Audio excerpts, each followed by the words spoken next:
औज़ुबिल्लाहिमिनश्शैतानिर्रजीम बिस्मिल्लाहिर्रहमानिर्रहीम। मैं हूँ आपका एस्ट्रोलॉजर एमआर शाह। आज जो मौजू लेके मैं आपकी खिदमत में हाजिर हुआ हूँ, हमारा आज का वो मौजू है कि 29 मार्च को जो सूरज ग्रहण होने जा रहा है, इस ग्रहण का कौन सा सदका बनता है और कौन से सदका देना चाहिए जिससे आप इसके असरात से बच सकें। लेकिन एक बात मैं आपको कहता जाऊं पहले ही,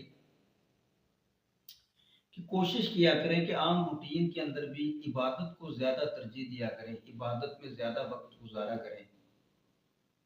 इससे काफी सारी चीजों से इंसान बच जाता है, परेशानियों से बच जाता है, मुश्किलात से बच जाता है और इंसान के अंदर काफी सारे यानी कि अच्छे पहलू पैदा हो जाते हैं।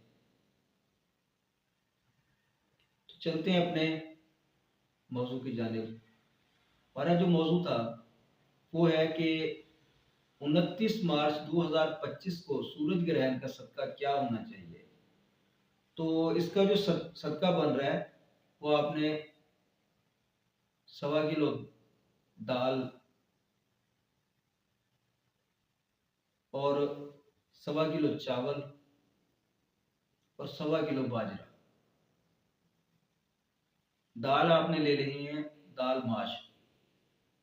ये जरूरी नहीं है कि तादाद इतनी ही आपने रखनी है, हस्बे तौफीक। अगर आपके पास इतनी तौफीक नहीं है तो आप इससे कम भी कर सकते हैं, लेकिन ये चीज करनी चाहिए। इससे आपको इस ग्रहण के असरात से काफी सारी निजात मिलेगी और काफी सारा आपका भला होगा। उसके बाद अगर देखें, एक बात, ग्रहण के दौरान नमाज होती है, इबादत करें जितनी भी कर सकते हैं। ये है इस ग्रहण का सदका। अगर मजीद आप किसी किस्म की रहनुमाई लेना चाहते हैं तो नीचे दिए गए व्हाट्सएप नंबर पे आप रब्ता कर सकते हैं। कोई मसला हो, बुर्ज का इस्म आज़म, अपने नाम का इस्म आज़म या किसी किस्म की कोई परेशानी आपको है तो आप नीचे दिए गए व्हाट्सएप नंबर पर रब्ता कर सकते हैं और हम कोशिश करेंगे कि आपकी ज़्यादा से ज़्यादा रहनुमाई कर सकें।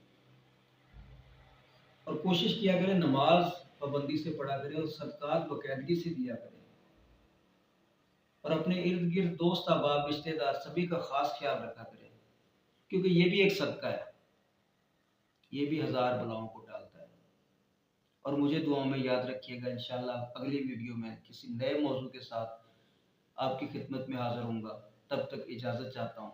अल्लाह हाफिज़।